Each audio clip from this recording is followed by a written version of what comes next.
Praise the lord. విధవరాలి యొక్క కుమారుని గురించి ఈరోజు మనం ధ్యానిద్దామండి.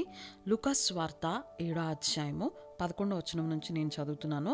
వెంటనే ఆయన నాయునను ఒక ఊరిలోనికి వెళ్ళుచుండగా ఆయన శిష్యులు బహుజన సమూహమును ఆయనతో కూడా వెళ్ళుచుండిరి.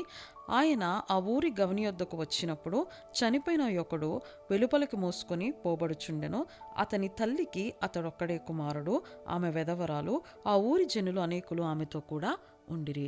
ఇక్కడ మనం గమనించినట్లయితే ప్రభువైన యేసుక్రీస్తు నాయున్ అనే ఒక గ్రామంలోనికి వెళతాడండి. ఆయనతో పాటు ఆయన శిష్యులు వెళతారు. బహుజన సమూహములు కూడా ఆయనను వెంబడిస్తూ ఆ గ్రామంలోనికి వెళతారు. ఎప్పుడైతే ఆయన ఆ ఊరి యొక్క గవినిలోకి అడుగు పెడతాడో అప్పుడు చనిపోయిన ఒక యవనస్తుణ్ణి మోసుకుంటూ ఆ ఊరి వెలుపలికి తీసుకుని వస్తూ ఉంటుంటే ఆ చనిపోయిన వ్యక్తి యొక్క కథ ఏమైతే ఉందంటే, ఇక్కడ మనం గమనించినట్లయితే చనిపోయిన యొక్కడు వెలుపలికి మోసుకొని పడిపోవచ్చుండెను. అతని తల్లికి అతడొక్కడే కుమారుడు, ఆమె వెధవరాలు.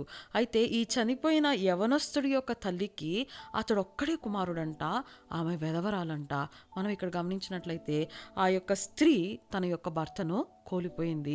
చేతికి అందొచ్చిన యవన కాలంలో ఉన్న కుమారుని కూడా కోల్పోయింది. అయితే భర్తను కోల్పోయి తనకు ఆధారంగా ఉన్న తన బిడ్డను కోల్పోయి పట్టెడు దుఃఖంలో ఉన్న ఆ స్త్రీని ఆదరించడానికి ఆ ఊరంతా కూడా ఆమెతో ఉన్నట్లుగా దేవుని యొక్క లేఖనాలు సెలవిస్తున్నాయండి. ఆ ఊరు జనులు అనేకులు ఆమెతో కూడా ఉండిరి. ఆ తర్వాత మనం గమనించినట్లయితే ప్రభు ఆమెను చూచి ఆమె ఎందుకు కనికరపడి ఏడవవద్దని ఆమెతో చెప్పి దగ్గరకు వచ్చి పాడెను ముట్టగా మోయిచున్నవారు నిలిచిరి.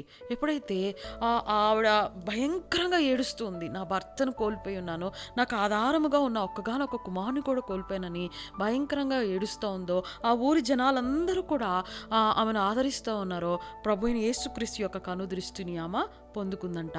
యేసు ప్రభు ఆమెను చూసి ఉన్నాడంట, ఆమె మీద కనికరపడి ఉన్నాడంట. కనికరపడి దగ్గరకు వెళ్ళి ఆ మోసుకొని వెళ్ళిపోతున్న ఆ పాడెను ముట్టగానే ఆ పాడెను ఎవరైతే మోసుకొని వెళ్తున్నారో వాళ్ళందరూ కూడా అక్కడే నిలిచిపోయి ఉన్నారంట. ఆ తర్వాత ఏం జరిగిందో మనం చూద్దామండి.